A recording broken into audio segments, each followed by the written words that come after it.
Salut! Je suis heureux de te retrouver pour ce deuxième jour de la semaine à thème, donc à thème le chemin inverse. Et tout de suite, donc le chemin inverse. Alors qu'est-ce que c'est ce chemin inverse? En fait, donc si tu te rappelles ma question d'hier, mon questionnement d'hier, c'était comment est-ce qu'un chemin commençait avec tant de joie, donc je parle du chemin de la vie. Comment est-ce qu'un chemin commencé avec tant de joie peut-il se terminer dans tant de grisailles? Ce pour la plupart des gens. Et comment est-ce qu'il est possible de prendre un chemin inverse, donc qui part de la grisaille et qui monte vers la joie de plus en plus? La joie dans le corps, la joie dans la tête. Et donc c'est un chemin vraiment possible pour tous. Alors moi je l'ai commencé très jeune, poussé par la nécessité.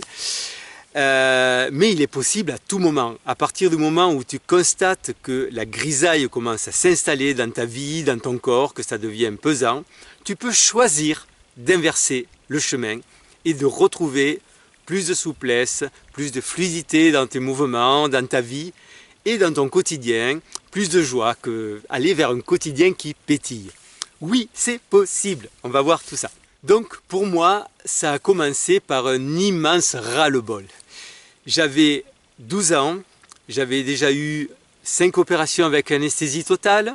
Donc pour les dents, j'avais des tas de problèmes dentaires, on m'a enlevé des tas de dents, j'ai eu des tas d'appareils pendant des années.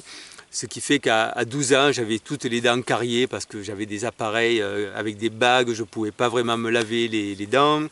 Puis en plus, à force de tirer, pousser de tous les côtés, tout était déstabilisé et c'était la catastrophe. En plus, ça faisait mal, c'était vraiment pas agréable. Donc j'avais eu 2 opérations avec anesthésie totale pour les dents. On m'avait enlevé l'appendice, on m'avait enlevé les amygdales, j'avais un testicule qui descendait pas. Bon. Et à la suite de ma 5e opération, je me suis retrouvé avec des vertiges quotidiens, mais des vertiges à tomber, quoi. Tous les jours, j'avais un moment où, pouf, je n'étais plus là. Alors j'avais appris à les sentir venir, ce qui fait que j'avais le temps de m'accrocher quelque part, ou de m'asseoir, ou de m'allonger. Donc je ne me suis jamais fait mal. Et ça ne m'est jamais arrivé par chance en voiture, à vélo, ou en faisant de l'escalade. Mais quand même, tous les jours, j'avais droit à mon petit vertige au quotidien, voire parfois 2 fois par jour si j'étais un peu plus fatigué. Donc plus tous mes petits problèmes qui continuaient. Donc si tu te souviens de la première vidéo, je te disais que j'étais clafoutis de petits problèmes. À 12 ans, j'avais des maux de tête quasi quotidiens. Je me gavais d'aspirine, d'aspirisucre à l'époque, c'était meilleur. Bon, je me gavais de bonbons aussi, ça n'arrangeait pas les choses. L'hiver, l'hiver, mais qui durait pour moi assez longtemps, c'était la solutricine vitamine C. Bon, c'est pas la page pub, parce que c'est pas parmi les choses que je conseille. Mais voilà. Donc, et j'avais constaté, malgré mon jeune âge, que plus j'allais voir le médecin, plus c'était la catastrophe. Et chaque fois, donc, c'était des médicaments qui n'arrangeaient rien, et c'était de pire en pire. Et donc, quand j'ai commencé à avoir ces vertiges, après ma 5e opération, ça a été ras-le-bol, ça a été plus jamais. Donc, je ne savais pas comment j'allais faire, je n'avais pas vraiment de plan d'action, juste c'était je ne veux plus jamais aller chez le médecin et je ne veux plus jamais aller à l'hôpital. Et ça a marché. Je ne suis plus jamais allé à l'hôpital en tant que patient, je suis allé voir des amis ou de la famille, mais je n'ai plus jamais été hospitalisé. Et bon, j'ai continué à voir des médecins pendant quelques années encore, mais de moins en moins souvent. Et là, donc, j'ai 58 ans aujourd'hui, ça fait plus de 30 ans, 35 ans peut-être que je n'ai pas vu de médecin, même depuis autour de mes 20 ans, donc ouais, un peu plus de 35 ans que j'ai plus vu de médecin et que ça va de mieux en mieux. Donc, à 20, 30 ans, je ne compte plus Je ne comptais plus les fois où je devais me lever à 4 pattes parce que j'étais bloqué du dos, avec des sciatiques, avec des douleurs lombaires, avec des blocages au niveau du diaphragme, des omoplates.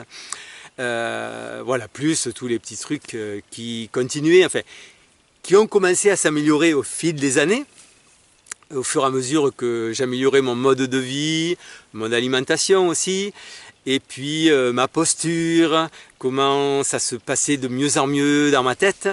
Et parce que bon, en plus d'être en mauvais état physiquement, j'étais aussi en mauvais état psychologiquement.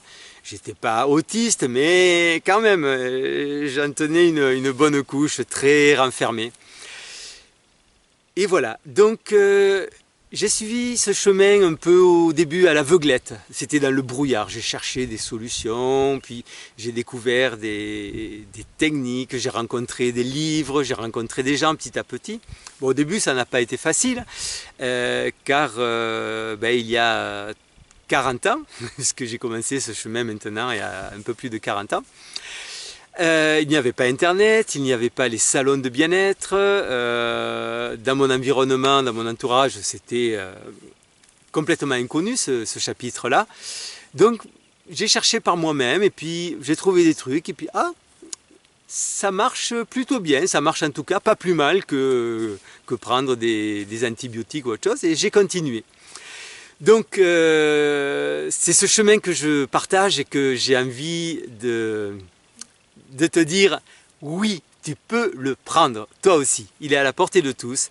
Et donc j'ai développé une compréhension de ce lien entre le corps et le psychisme, parce qu'en fait cette dégringolade, donc tu te rappelles la dégringolade de ça commence bien et puis ça finit mal, elle est très liée aussi au psychisme. Donc c'est le psychisme et le corps qui se répondent, qui se bloquent mutuellement, qui s'alourdissent mutuellement, et tout ça, ça fait que ça descend peu à peu. Mais on peut, justement, prendre le chemin inverse, et c'est tout le sens de cette semaine et de ces vidéos. Donc, je te dis à demain, où je vais te parler plus précisément de mon chemin, et ça va déjà te donner des idées sur comment toi aussi tu peux le prendre. Et si tu veux déjà en savoir plus, je t'invite à cliquer sur le petit i pour avoir plus d'informations sur le chemin inverse que je propose. Et je te dis à demain, belle journée, ciao ciao.